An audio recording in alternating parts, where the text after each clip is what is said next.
থেকে বেঁচে থাকবেন।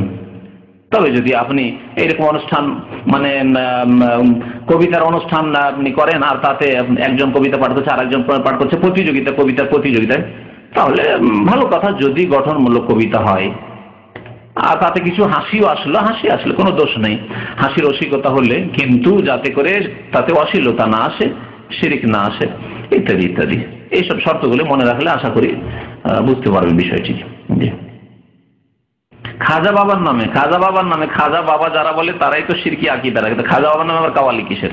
হ্যাঁ, শিরকি কাওয়ালি, সব শিরকি গান। জি।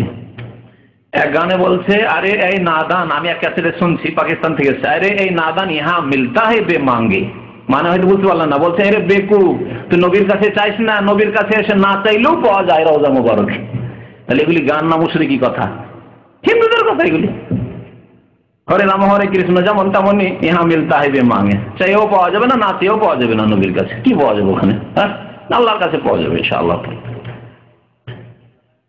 হ্যাঁ, 8 বছর সিডি আছে আমাদের কাছে, তাতে যে কি আছে তো শুনেছে আমাদের ভাইরা, শুক্রবার একদিন শুনিয়েছিলাম কিছুটা অংশ, শিরক কুফরিতে ভরা। জি।